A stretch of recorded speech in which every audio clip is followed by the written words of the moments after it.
Records by Craig Duncan. Paul Hunn of North London holds the world record for the loudest burp. He can burp at a volume of over 118 decibels.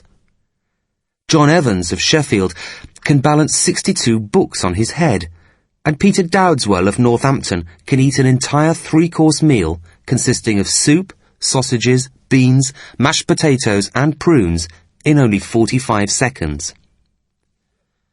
When the world-famous Guinness Book of Records was first published in 1955, its intended purpose was to solve arguments about sporting statistics. Sports still figure highly in the modern version of the book, but each year more and more surreal achievements edge their way in. The farthest distance a strand of spaghetti can be fired out of a man's nose? 19 centimetres. The largest number of venomous cobras kissed consecutively by one man? 11.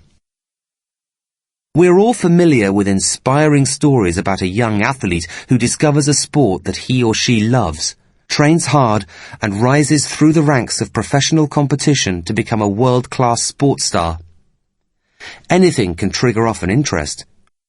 British Olympic cyclist Jason Queally had never even considered competing professionally until a leisurely afternoon cycling with his girlfriend's brother-in-law changed his mind. 5 years and a lot of training later, he won gold and silver medals at the 2000 Sydney Olympics. Are the holders of the more bizarre records motivated in the same way? Most record holders seem to think so. Ken Blackburn, who holds the world record for keeping a paper aeroplane in the air, describes his early interest in the field. I have always liked airplanes. At about 10 years old, I discovered some paper airplane books with good flying planes. I began trying to design my own paper airplanes based on the aerodynamic principles in books about real airplanes. At 15, my parents bought me a Guinness book. The time aloft record was 15 seconds. My planes were close, so I had a goal. As a college student, Ken finally achieved his goal, recognition as the world's most successful paper plane maker. Since then, he has broken his own world record several times. Gordon Cates, whose record-breaking achievement is having kissed the heads of 11 deadly cobras in a row, is a professional snake handler whose ability to read snakes' body language gave him the courage to attempt this dangerous feat.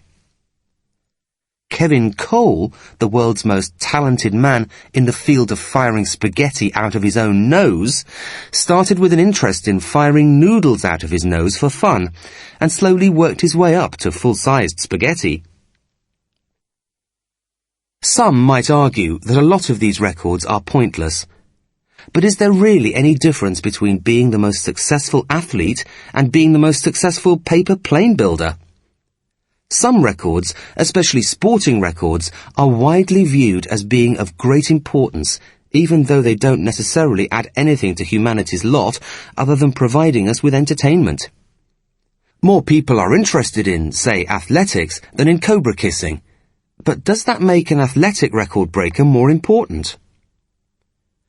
Everyone likes to have their achievements recognized, and there is no greater recognition than being named as the best in the world in your chosen field. Perhaps you're reading this and thinking about a special talent of your own that you'd like to be well known for. Or perhaps you're thinking that you could fire a strand of spaghetti out of your nose for a much longer distance than 19 centimetres. Whatever your talent, there's a high chance that someone holds the world record for it.